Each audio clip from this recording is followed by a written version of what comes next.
Hello students, welcome to online classes. मैं संजय कुमार। हम जो +2 का इकोनॉमिक्स का टॉपिक पढ़ रहे थे बाजार संतुलन, आज हम बाजार संतुलन करते हैं। देखो, मार्शल की बात की थी हमने। बाजार साम्य का संतुलन का अर्थ भी हमने पढ़ा था। आप कह सकते हो अपरिवर्तन की स्थिति, नए परिवर्तन की स्थिति, ठीक है, यानी कुछ समय विश्राम की स्थिति। हमने कुछ जो अर्थशास्त्री थे उनके विचारों की, उनके स्टेटमेंट की बात हमने की थी।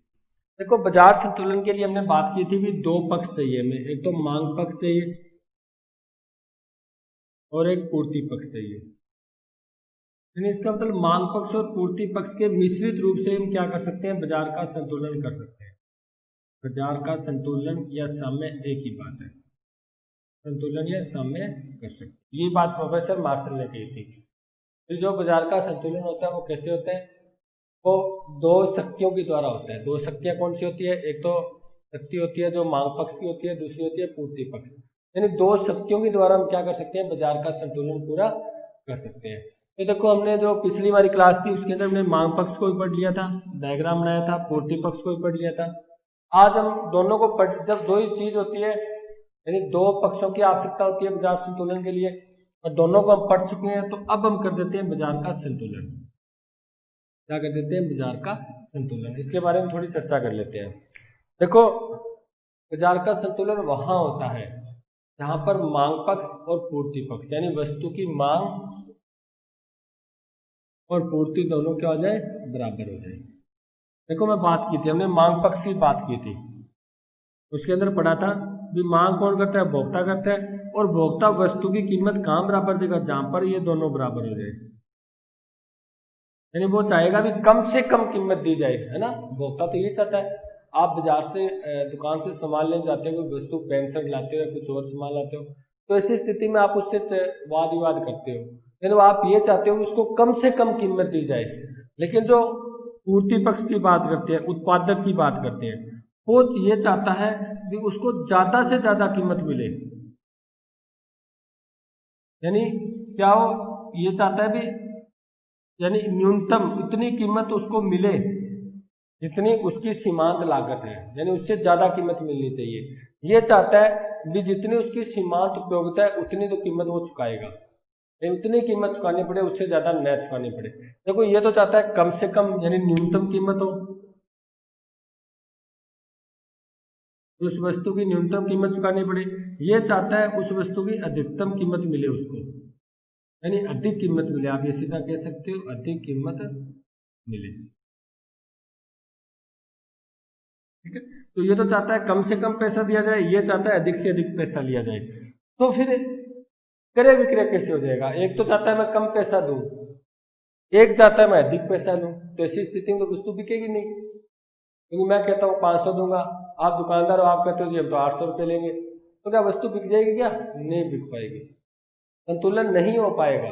तो संतुलन कहाँ होगा, जहां पर दोनों क्या हो जाए, ये पक्ष, ठीक है, और ये पक्ष दोनों बराबर हो जाए। इसका मतलब मांग पक्ष और पूर्ति पक्ष दोनों क्या हो जाए, बराबर। वहां पर एक फिर कीमत का डिसाइड हो जाता है, भी इतनी कीमत उपभोक्ता देने के लिए तैयार हो जाता है, और उत्पादक जो पूर्ति करता है वो क्या ले सकता है, कीमत लेने के लिए तैयार हो जाता है। जैसे हम बात करते हैं, दुकानदार के पास जाते हैं, वो हमसे 1000 रुपये मांगता है पेंट शर्ट का, हम कहते हैं जी हम तो 800 रुपये देंगे, वो कहेगा 1000 लूंगा, हम कहेंगे 800 देंगे, तो दोनों में झगड़ा हो गया। इसका मतलब दोनों वस्तु नहीं बिकेगी। लेकिन लास्ट के अंदर एक बीच का एक नया रास्ता निकल जाता है, वो कहता है चलो ठीक है 900 दे दो यार, 900 रुपये दे दो। इसका मतलब न तो उसकी ना उसकी, आप 900 रुपये दो, इसका मतलब 900 रुपये उपभोक्ता भी लेने के लिए तैयार हो जाता है, उत्पादक बेचने के लिए तैयार हो जाता है। इसका मतलब जो साम्य कीमत होगी उस वस्तु कितनी होगी, 200 रुपये। यानी वहां पर मांग पक्ष और पूर्ति पक्ष दोनों क्या हो जाते हैं, बराबर हो जाते हैं। इस कीमत पर उपभोक्ता खरीदने के लिए तैयार हो जाता है, और इस कीमत पर उत्पादक बेचने के लिए तैयार हो जाता है, तो दोनों क्या हो जाते हैं, बराबर हो जाते हैं। इसके आधार पर हम बनाते हैं टेबल, और डायग्राम के द्वारा समझते हैं बाजार संतुलन को। ये तो हमने थोड़ी थ्योरी थी वो पढ़ ली हमने।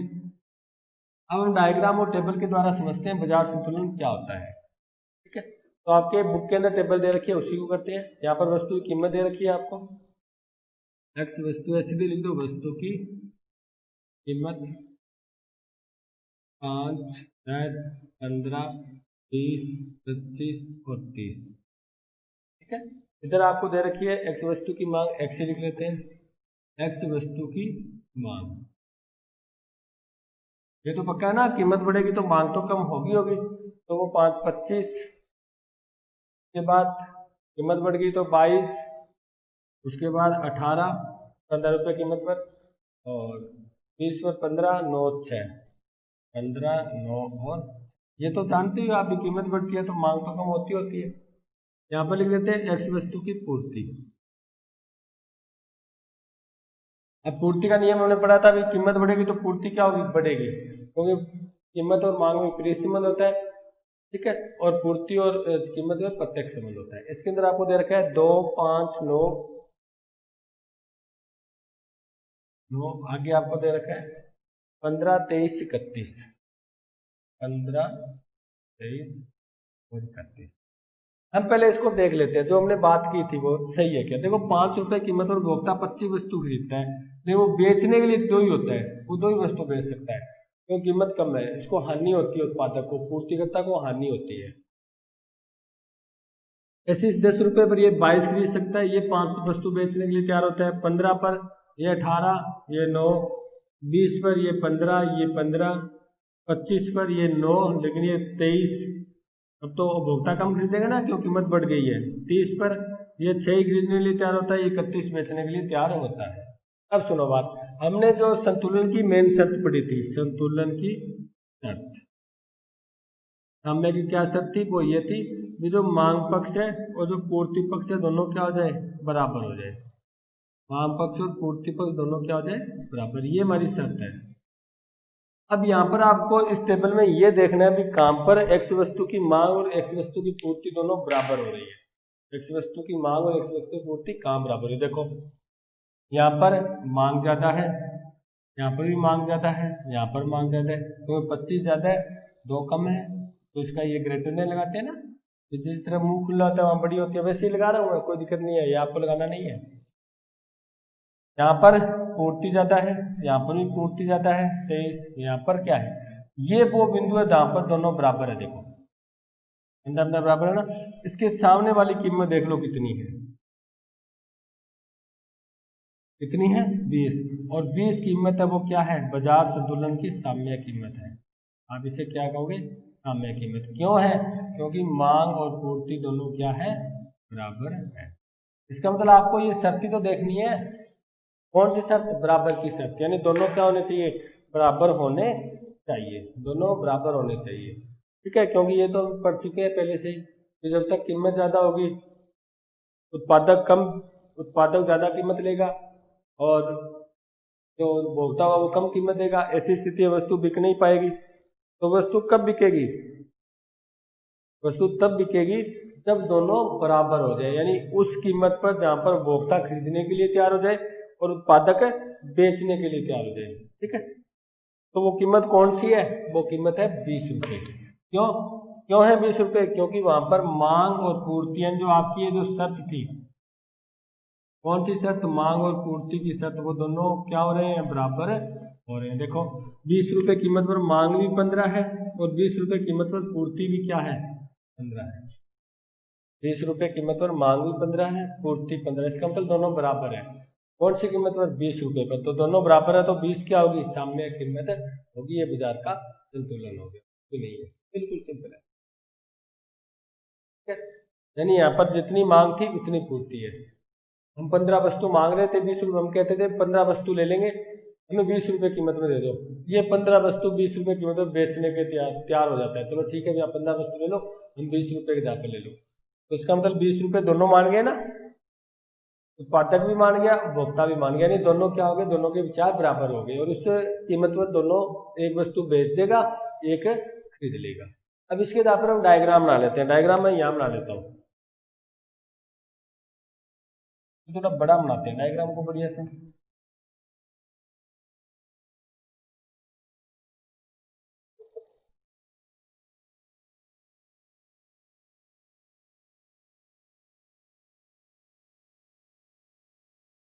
देखो इधर हमने एक वस्तु की कीमत ली, एक्स वस्तु की कीमत, इधर हम लेंगे एक्स वस्तु की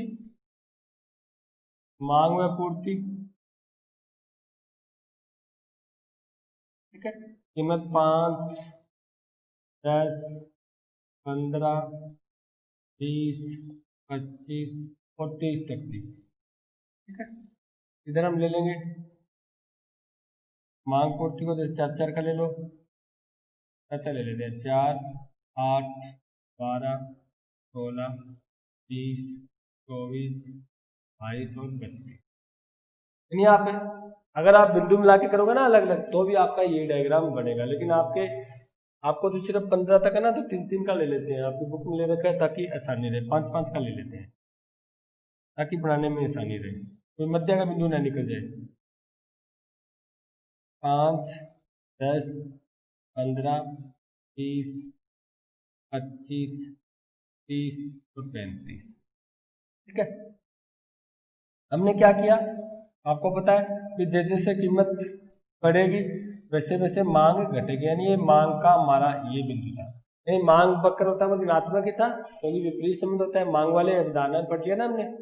जैसे जैसे कीमत बढ़ती है वैसे वैसे मांग क्या होती है, कम होती है। आपने टेबल में भी देखा, कीमत 5 रुपए थी तो 25 मांग थी, जैसे ही कीमत बढ़कर 10 रुपये मांग 22 हो गई, 15 हुई मांग 18 हो गई, 20 हुई मांग 15 होगी। इसका मतलब जैसे जैसे कीमत बढ़ती है वैसे वैसे मांग क्या होती है, कम होती है।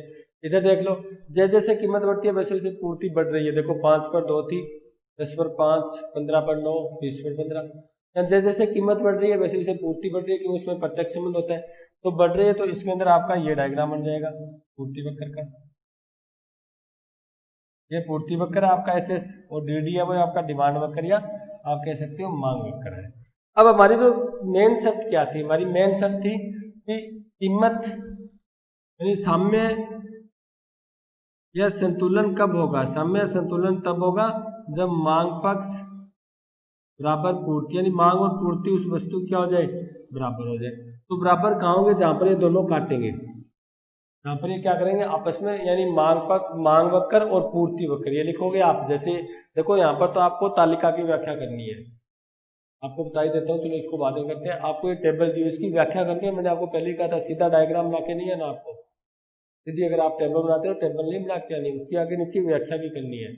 जैसे कि तालिका में स्पष्ट है कि 5 रुपये कीमत पर वस्तु की मांग 25 रुपये थी, जो पूर्ति थी वो 2 वस्तु की पूर्ति थी। जैसे जैसे कीमत बढ़ती है वैसे वैसे मांग है वो कम होती जाती है, ठीक है, पूर्ति बढ़ती जाती है, ठीक है, क्योंकि एक उत्पादक को लाभ होता है इसलिए वो पूर्ति को बढ़ा देता है। साम्य वहां होगा जहां पर पूर्ति और कीमत दोनों, पूर्ति और मांग दोनों बराबर हो जाए, वो 20 रुपये कीमत पर हो रहा है, जहां पर मांग 15 है पूर्ति 15 है, इसका मतलब बाजार में संतुलन साम्य कीमत है वो 20 रुपये है, मांग और पूर्ति है वो 15-15 है, दोनों बराबर है, इसका 20 रुपये है वो एक साम्य कीमत है, यानी बाजार में कीमत का निर्धारण हो चुका है, यानी वो वस्तु बिकेगी, वो खरीदेंगे, वो 20 रुपये पर ही खरीदेंगे। ऐसी बातें लिखनी है आपको तालिका को देख कर ही। अब हम डायग्राम की बात करते हैं, जहां पर पूर्ति मांग और पूर्ति वक्र दोनों क्या हो जाए, बराबर हो जाए, सप्लाई कर्व और डिमांड कर्व है वो दोनों क्या हो जाए, बराबर हो जाए, दोनों के वक्र बराबर हो जाए। वक्र कहाँ बराबर होंगे, जहां पर काटेंगे, तो जहां काट दिया वहां सीधा ले आओ आप,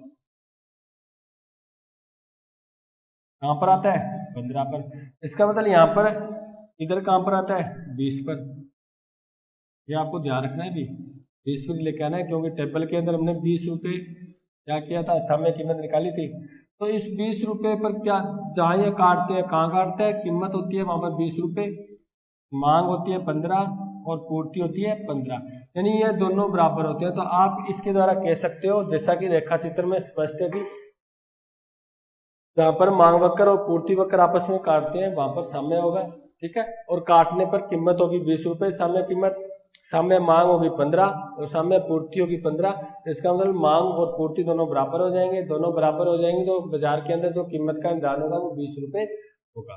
मांग का निर्धारण 15 है, पूर्ति का निर्धारण 15 है और साम्य कीमत का निर्धारण है वो 20 है, ठीक है, ये बात लिखोगे आप।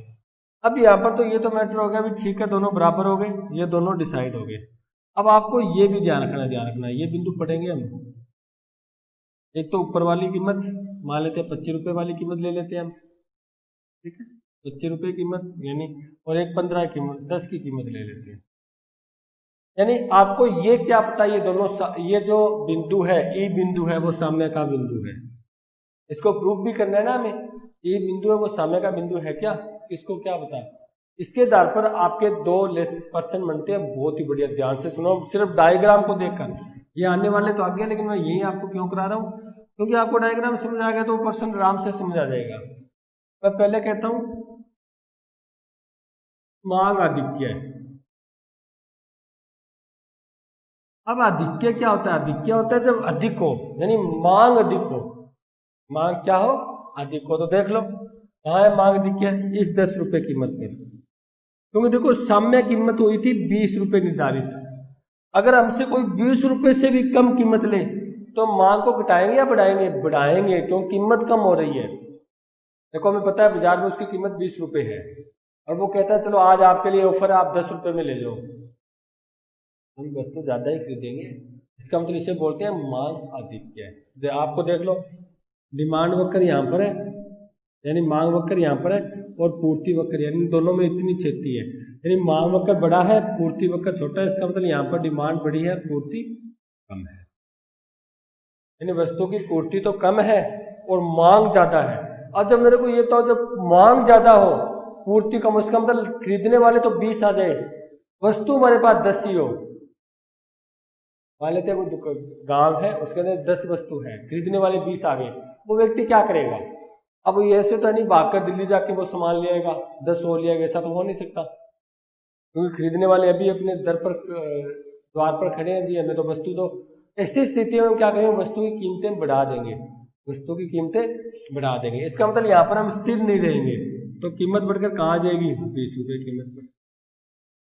अब दूसरी बात करते हैं पूर्ति आधिक्य की।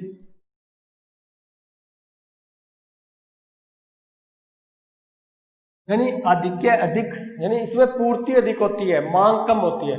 अब मेरी बात सुनो, बाजार के अंदर बहुत सी बात देखा होगा, आपका सेल लगती होती है, एक के साथ एक फ्री देते हैं या कोई और वस्तु साथ देते हैं। इसका रीजन क्या होता है, इसका रीजन होता है कि उसको अपनी वस्तु निकालनी होती है, क्योंकि उसके पास वस्तु तो ज्यादा है, पूर्ति तो ज्यादा है, लेकिन मांग कम है, खरीदने वाले कम है, इसलिए उसको मजबूरन कहता है, चलो उसको लालच देना पड़ता है भोक्ता को, या आप एक वस्तु ले जाओ, एक आपके साथ फ्री दे देंगे।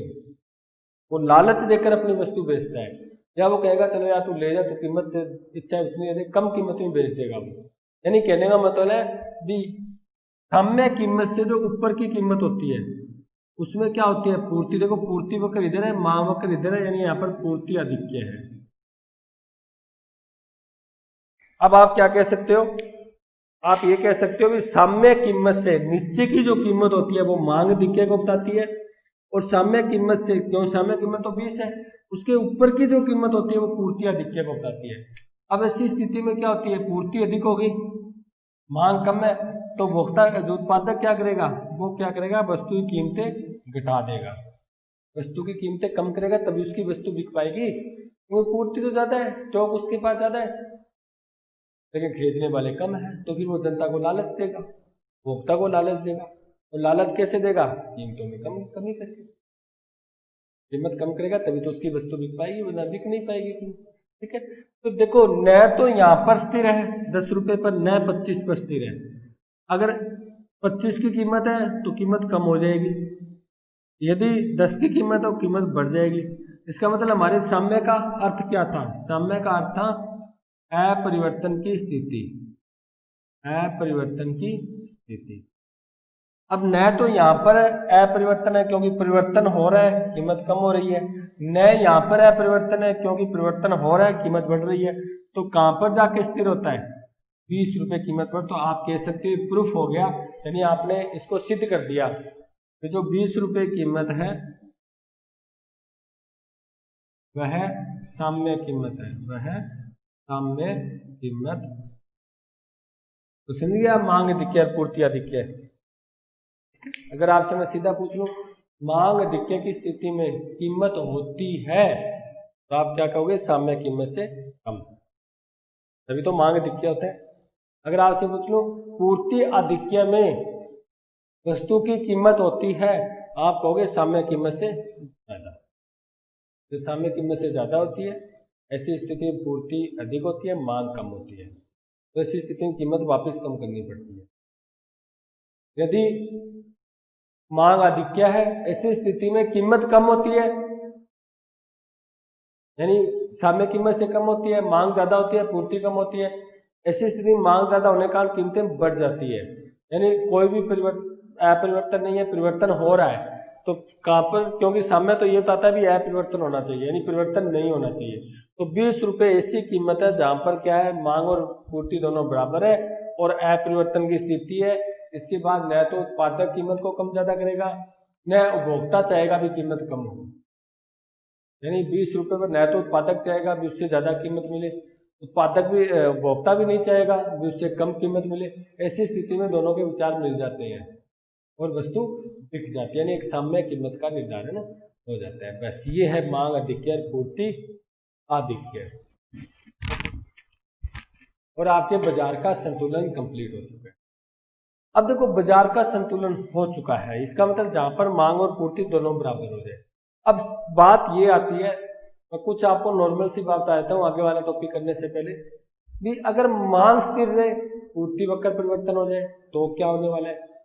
अगर पूर्ति स्थिर रहे और मांग वक्र परिवर्तन हो जाए तो क्या होने वाला है? इसके लिए आपको ध्यान रखना, एक तो मैंने पहले बताया था, जैसे मैं यहाँ खड़ा हूँ तो ये दाया है, वही वक्र का दाया होगा, ये बाया है मेरा हाथ, तो वही आप जो वक्र बना रहे हो, कर्व बना रहे हो, उसका बाया होगा।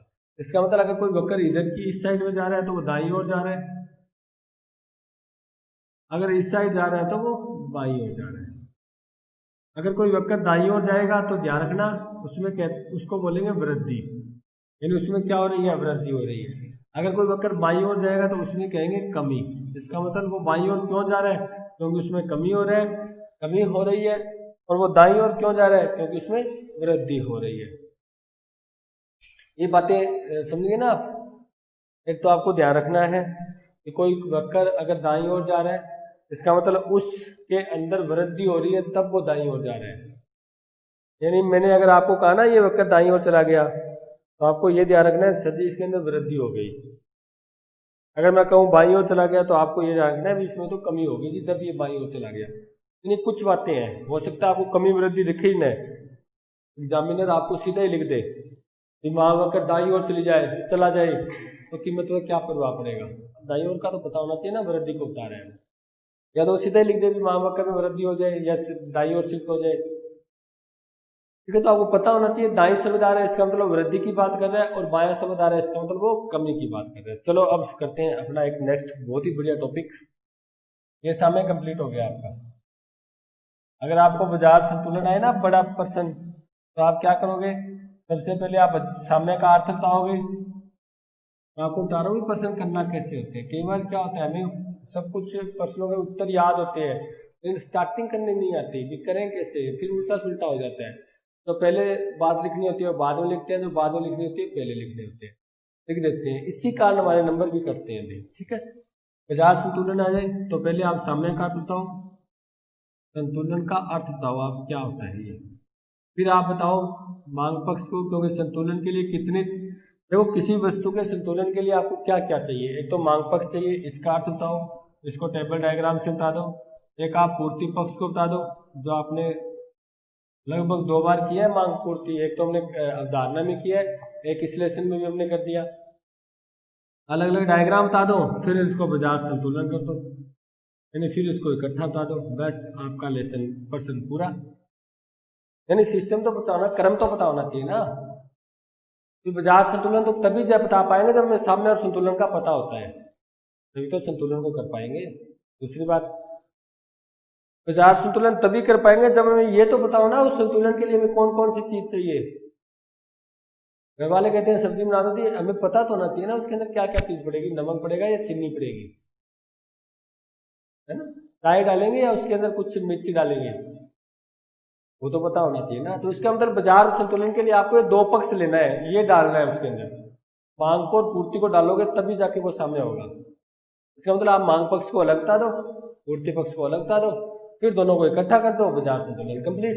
5 नंबर का पर्सन तो 5 ही मिलेंगे, कोई आपको 4.5 ही नहीं देगा अगर सिस्टम से क्रम से करते हो तो। अगर ये तो है नहीं भाई बाजार संतुलन पहले कर दिया सामने को बाद में उतारे हो, ठीक है, पूर्ति पक्ष को फिर बता रहे हो, नीचे बता रहे हो, लास्ट में बता रहे हो, लास्ट में सामने, ये स्थिति नहीं होती, इसके अंदर गलत हो जाता है काम। आपको क्रम पता होना चाहिए कि किस प्रकार हम कोई प्रश्न को कंप्लीट कर सकते हैं। चलो अब इसको पढ़ते हैं आगे। बाजार संतुलन कंप्लीट है। अब हमारा जो टॉपिक आता है वो आता है मांग व पूर्ति में परिवर्तन का संतुलन पर प्रभाव।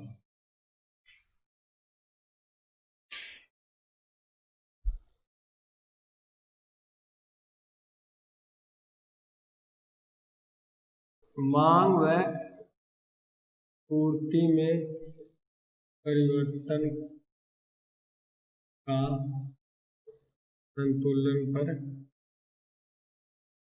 प्रभाव। देखो हमने पढ़ लिया था मांग और पूर्ति क्या होती है, इसी के द्वारा एक संतुलन, इसके द्वारा क्या हो जाता है, संतुलन डिसाइड हो जाता है। मांग वक्र और पूर्ति वक्र द्वारा कीमत का निर्धारण हो जाता है 20 रुपये। यहाँ पर जैसे हमने 15 की थी मांग और पूर्ति। अब बात ये आती है भी, ये तो होगी जब मांग और पूर्ति स्थिर हो, लेकिन जब स्थिति तब आती है मांग और पूर्ति परिवर्तन हो जाए, तब कीमत पर क्या प्रभाव पड़ेगा, कीमत बढ़ेगी या घटेगी, वो स्थिति आगे की हम बात करेंगे। तो सबसे पहले बात करते हैं हम मांग में परिवर्तन का संतुलन पर प्रभाव, क्योंकि ये तो मांग और पूर्ति दोनों है। तो पहला टॉपिक आएगा, आपको मांग को लेके चलते हैं। मांग में परिवर्तन का संतुलन पर प्रभाव। ध्यान से देखो भैया, आप बात किसके कह रहे हो, मांग में परिवर्तन, इसका मतलब यहाँ पर पूर्ति स्थिर रखोगे। ये प्लाइट तो आपको याद करने की जरूरत ही नहीं है, क्योंकि आपको पर्सन ही आपको ये पूछा जा रहा है मांग में परिवर्तन का, तो पूर्ति क्यों परिवर्तन कर रहे हो भाई। तो ये लाइन तो फिक्स ही लिख दो आप, पूर्ति स्थिर रहने पर, बस रहने पर। जब पूर्ति में परिवर्तन देखोगे तो आप लिखोगे मांग स्थिर रहने पर, ठीक है। जब पूर्ति में परिवर्तन बात करेंगे उस समय लिखेंगे मांग, क्योंकि आपको पर्सन में ये स्पष्ट रूप से लिखा गया है तो मांग में परिवर्तन का संतुलन पर प्रभाव। इसका मतलब पूर्ति की तो हमें बात ही नहीं करनी, पूर्ति को तो हमें पहली लाइन में स्थिर कर देना है, बस पूर्ति को हमें पहले लाइन में क्या कर देते हैं, स्थिर कर देते हैं। इसके अंदर तो इसकी बात नहीं करोगे आप। तो ये परिवर्तन दो प्रकार का होता है, पहला तो मांग में वृद्धि और एक पढ़ोगे मांग में कमी। कुछ ना कुछ आपके दिमाग में वृद्धि कमी लिखने से कोई बात याद आई होगी, आई है क्या। हमने पढ़ा था मांग में विस्तार और संकुचन, जो वस्तु की कीमत के कारण होता था, और उसके अंदर एक ही मांग वक्र पर बिंदु बदलते थे, मांग वक्र परिवर्तन नहीं होता था। याद आ रहा है कुछ मांग वाली अवधारणा में। उसके बाद हमने पढ़ा था मांग में कमी और वृद्धि, ऐसी स्थिति में कीमत स्थिर रहती है और अन्य बातें परिवर्तन हो जाती है, इसके कारण मांग में क्या हो जाती है, कमी वृद्धि हो जाती है। तो पहला हमारा टॉपिक है मांग में वृद्धि का। पहला टॉपिक क्या है, मांग में। आप क्या लिखोगे, जब वस्तु की कीमत स्थिर रहने पर, सॉरी पूर्ति स्थिर रहने पर मांग में वृद्धि हो जाती है, तो अब यहां पर अगली लाइन आप पूरी करोगे। क्यों, क्योंकि मैं तो डायग्राम के द्वारा आपको अपने आप ही आपको आगे लिखना क्या है वो आपको डायग्राम बता देगा भी आगे क्या लिखना है। ये स्थिति तो है ही है, इतनी तो आपको लिखनी है, क्योंकि पूर्ति को स्थिर रखना है, मांग में वृद्धि करनी है। अब मैं डायग्राम बनाता हूं, आगे वाला आंसर आप खुद दे दोगे। यानी पहला संतुलन, हमें संतुलन पर प्रभाव देगा तो संतुलन पहले बना तो लेना। आप कहोगे जी ये संतुलन है, यहाँ पर कीमत का संतुलन है, यहाँ पर मात्रा का संतुलन। मैंने कहा क्या है, मैंने कहा है पूर्ति स्थिर रहने पर, इसका मतलब पूर्ति वक्र को तो आपको परिवर्तन ही नहीं करना, पूर्ति वक्र को तो परिवर्तन नहीं करना, बल्कि क्या करना है, मांग में वृद्धि करनी है। जहां पर मैंने वृद्धि की बात की वहां पर आपको वक्र कहाँ ले जाना है, दाईं ओर ले जाना है। तो दाईं ओर कहाँ है, इस साइड में, तो आपका मां वक्र बढ़कर क्या हो गया, D1 हो गया। पहला समय ई था, अब नया समय E1 हो गया ना, क्योंकि यहाँ पर भी पूर्ति वक्र और मां वक्र आपस में काट रहे हैं। तो देख लो यहाँ पर जो मात्रा होगी वो क्यू होगी, Q1, और कीमत होगी वो P1। मैंने कर दिया इतना, बस आगे वाली लाइन अब आप लिख दो। कैसे लिखोगे?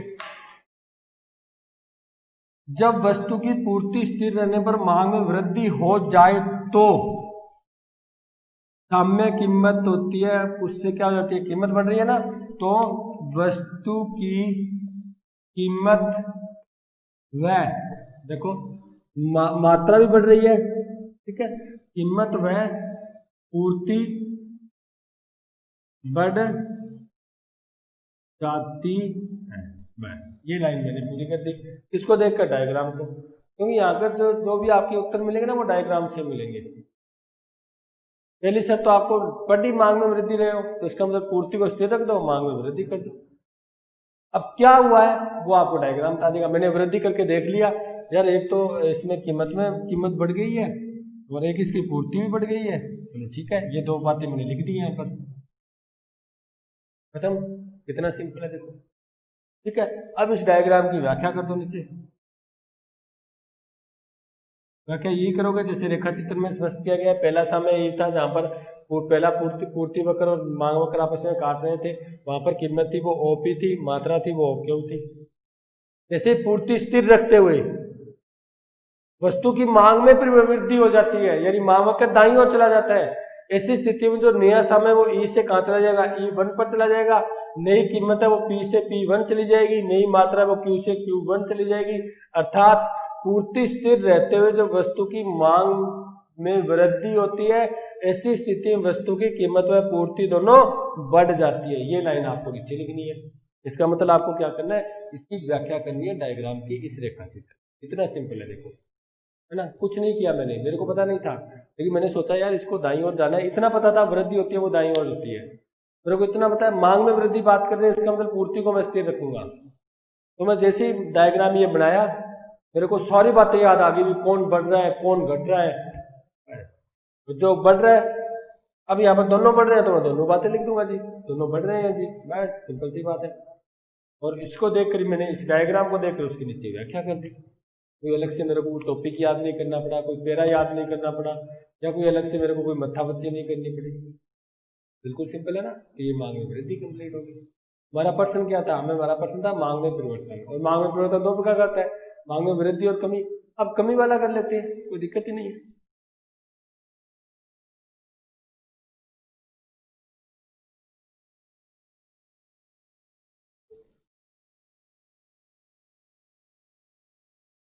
दूसरा कर लेते हैं हम मांग में कमी। तो एक लाइन मैंने आपको बताई थी क्या, जब वस्तु की पूर्ति, क्योंकि मांग में कमी करनी है तो वस्तु की पूर्ति स्थिर कर दो। वस्तु की पूर्ति स्थिर रहते हुए, स्थिर मानते हुए वस्तु की मांग में कमी हो जाती है तो बस आगे की लाइन फिर पूरी करेंगे। पहले डायग्राम बना लेता हूं मैं, मेरे को पता चले ना होता क्या है। मेरे को जब तक पता नहीं चलेगा मैं लिखूं क्या आगे। फिर मैंने ये तो लिख दिया पूर्ति स्थिर मानते हुए वस्तु की मांग में, या स्थिर रहते हुए वस्तु की मांग में कमी होती है। अब मेरे को क्या पता कीमत पर क्या प्रभाव पड़ेगा जी, पूर्ति पर क्या प्रभाव पड़ेगा। मैं क्या करूंगा, इसको बना के देख लूंगा पहले। ये हमारा डी वक्र था, ये हमारा एस वक्र था, यहाँ पर हमारा साम्य था कीमत P, यहाँ पर हमारी मात्रा साम्य थी क्यों।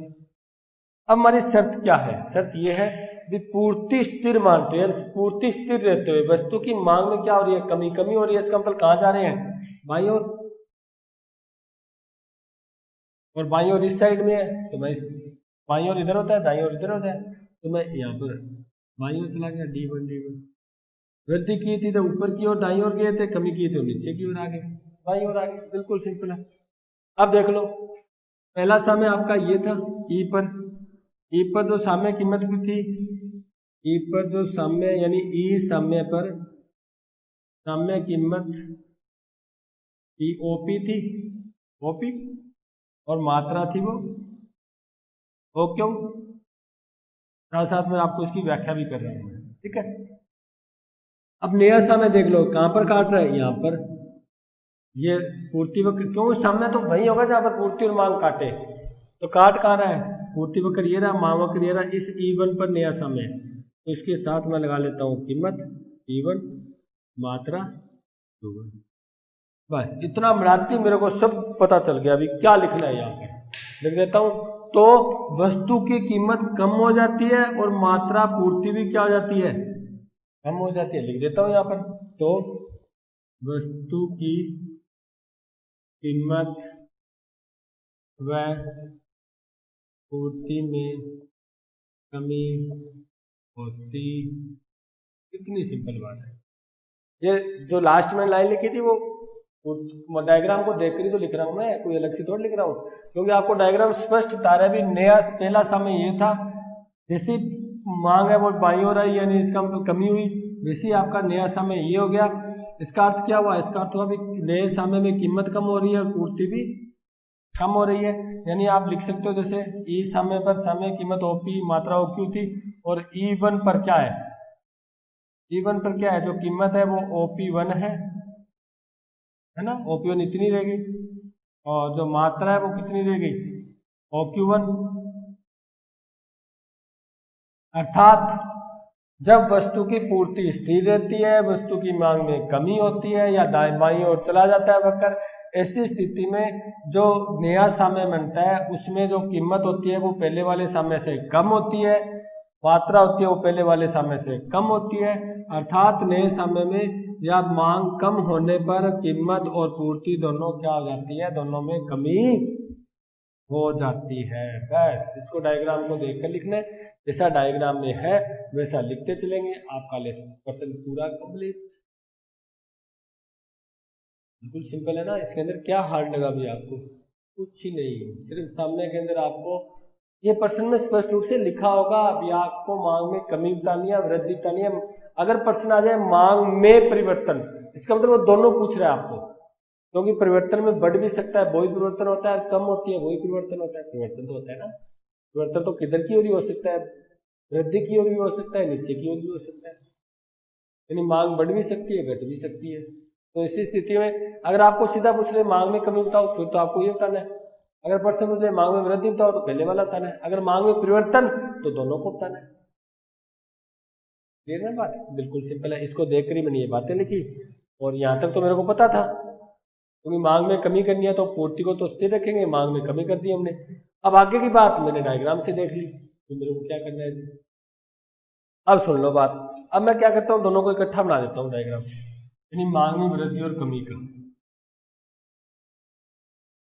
बना लो, चाहे बन जाएगा, क्या दिक्कत है अभी, तो ज्यादा बड़ा हार्ड ही नहीं है। तो